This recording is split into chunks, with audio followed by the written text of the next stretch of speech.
Hello, Om Shanti. मैं हूँ चारू सोने जी और आज इस वीडियो में हम देखेंगे कि भगवान एक गुण कौन से है। भगवान के गुण मतलब भगवान तो सर्वगुण संपन्न है, इसीलिए तो हम भगवान कहते हैं। लेकिन वो सर्वगुण संपन्न है, वो गुण कौन कौन से है वो आज हम देखेंगे। तो सबसे पहले हम देखें तो शिव परमात्मा उसका नाम है। तो शिव का मतलब ही है कल्याणकारी, जो कल्याण करने वाला है वो, तो उसका नाम ही गुणवाचक है। अभी तो हम देखते हैं कि किसका नाम होता है क्या और उसपे कुछ ऐसे गुण ही नहीं होते। तो जैसे माने कि शांति लाल नाम है तो उसके जीवन में कभी शांति नाम की कोई चीज ही नहीं होती है। तो सभी के नाम गुणवाचक रखते हैं लेकिन उसमें वो गुण नहीं होता है। लेकिन ये परमात्मा ऐसे है कि जिसका नाम गुणवाचक है, जो हमेशा कल्याणकारी है, कल्याण करने वाला। और परमात्मा का मतलब क्या है? हम भी आत्मा है, वो भी आत्मा है, लेकिन उसको हम परमात्मा क्यों कहते हैं? क्योंकि परम का मतलब है श्रेष्ठ, बेस्ट। तो परमात्मा का मतलब है जो श्रेष्ठ से श्रेष्ठ आत्मा है वो परमात्मा। इसीलिए हम परमात्मा को शिव परमात्मा कहते हैं। जो कल्याण करने वाला परमात्मा है वो भगवान। और वो निर्विकारी भी है। विकारी यानी क्या है? जो काम, क्रोध, मोह, लोभ, अहंकार वैसे जो दुर्गुण है, वो दुर्गुण उसको विकार करते हैं, विकार कहते हैं। तो वो जो विकार नहीं है वो निर्विकारी कहा जाता है। तो भगवान शिव परमात्मा है वो निर्विकारी है और निरहंकारी भी है, जो पूरी सृष्टि का सर्जन करने वाला है, फिर भी वो जरा सा भी अहंकार उसमें नहीं है, तो वो निरहंकारी भी है। वो देवों का देव महादेव है। क्यों कहते हैं हम देवों का देव महादेव? क्योंकि जो जिसकी हम पूजा करते हैं हर रोज, श्री कृष्ण है, श्री राम है, हनुमान जी है, गणेश जी है, ब्रह्मा जी है, विष्णु जी है, महेश जी है। तो मतलब वो सब देव है। देवों और देवी देवता, जो देवियाँ है, सरस्वती जी है, अम्बा माँ है, तो वो सब देविया है। देवी देवा देव सबकी रचना करने वाला भी वो ही है। तो देवों का भी देव, जिसको हम महादेव भी कहते हैं, तो वो महादेव होते हुए भी जरा भी अहंकार नहीं है, तो उसको देवों का देव महादेव भी हम कहते हैं। भोलानाथ भी कहते हैं। तो भोलानाथ क्यों कहते हैं?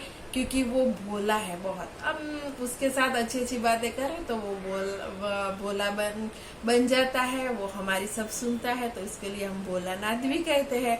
और हम देखते भी है कभी कभी कोई इंसान कोई भोला होता है तो हम क्या बोलते हैं कि कोई बात नहीं, भोला है, लेकिन भोलों का तो भगवान होता है।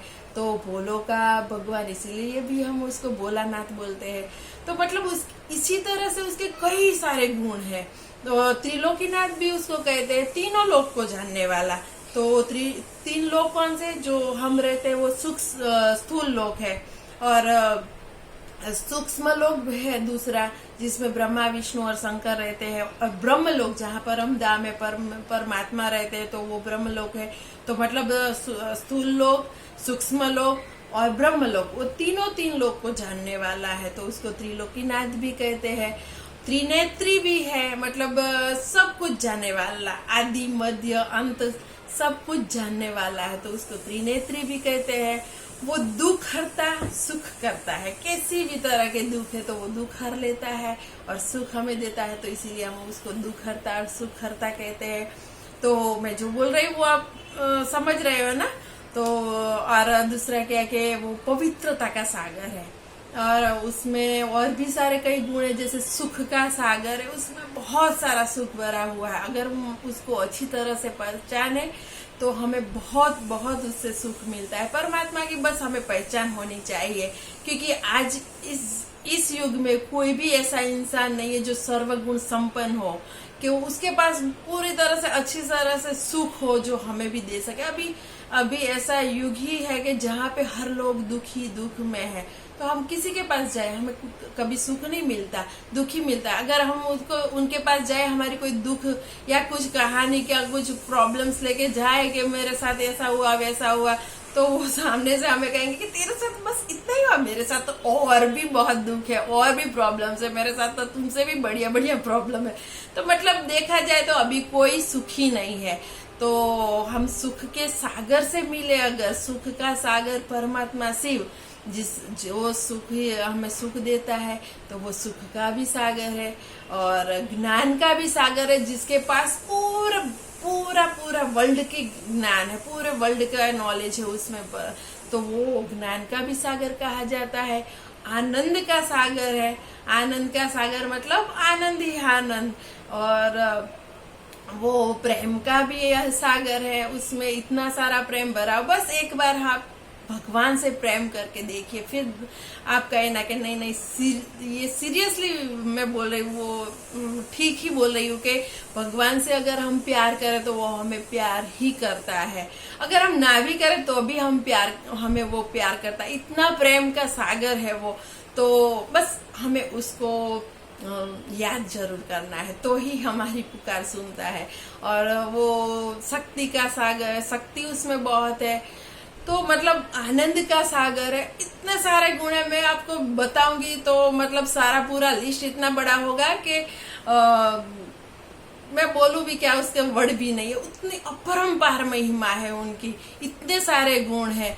और दूसरे के बताए कि खुद सरस्वती जी भी आ जाए ना, विद्या की देवी जिसको कहते हैं सरस्वती माता, वो भी आ जाए ना वो उनके गुण लिखने के लिए, तो अभी उसकी कभी उसके गुण खत्म नहीं होंगे, इतने सारे गुण हैं। जैसे हम एक एग्जांपल ले लेंगे, पृथ्वी है जो, जिसको हम एक कागज बना ले, जंगल है जिसको हम एक कलम बना ले, और सागर है जिसको हम साई बना ले, उससे भी लिखना शुरू करें ना तो अभी कभी उसकी महिमा खत्म नहीं होगी। इतनी महिमा वाला वो शिव परमात्मा है, जिसको हम आज तक पहचान नहीं पाए, लेकिन अब हमें पहचानना है कि वो कितना प्यारा है, कितना गुणकारी है, कितना, जैसे भगवान तो गुणकारी है, क्योंकि वो इतने गुणकारी और सर्वगुण संपन्न है, इसलिए तो हम भगवान कहते हैं। वो हमसे थोड़ा अलग है, हम भी आत्मा है, वो भी आत्मा है, लेकिन वो परम है, वो सब कुछ जानने वाला है, तो इसीलिए हम उसको भगवान कहते हैं। और है ज्योति, उसका रूप है ज्योतिर्बिंदु, छोटा सा छोटा बिंदु, लेकिन है गुणों का सिंधु। तो बहुत सारे इसके गुण हैं, जिसकी महिमा कभी खत्म नहीं की, इतनी सारी महिमा वाला वो शिव परमात्मा है।